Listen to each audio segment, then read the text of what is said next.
Jeg hedder Katrine, og jeg er 19 år. Jeg kommer fra Vejen, eller Begge. Jamen altså, jeg er slet ikke regnet med, at jeg skulle på højskole. Jeg havde sådan tænkt, at nu tog jeg et halvt år, hvor jeg arbejdede, og så skulle jeg ud og rejse. Og så lige pludselig en dag, så dumpede der ligesom procedure ind fra højskolen og KFUM-spejderne. Jeg hedder Laura Nørgaard, og jeg kommer fra Holstebro af. Jeg vil gerne udfordre mig selv lidt, og så valgte jeg Silkeborg Højskole, blandt andet på grund af World Scouts Blog, fordi at jeg stod mellem to højskoler. Og så...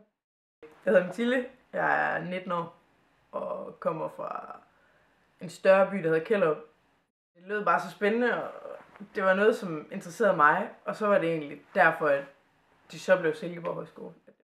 Jeg ved ikke, hvad vi kommer til at opleve. Altså selvfølgelig, at man kommer ud og ser nogle ting, der skiller sig markant ud fra det danske. Altså vi er jo meget sådan organiseret, det ved jeg ikke, hvor meget de er i udlandet. Opleve, hvor svært andre kan have det i forhold til, hvordan vi har det herhjemme i Danmark. Og hvor meget forskel der er sådan på rig og fattig. Vi kommer jo helt ud i landsbyerne, hvor det er ikke bare turistsynet, det er også sådan, det lokale samfund, man ser. Det jeg glæder mig mest til, det er det hele.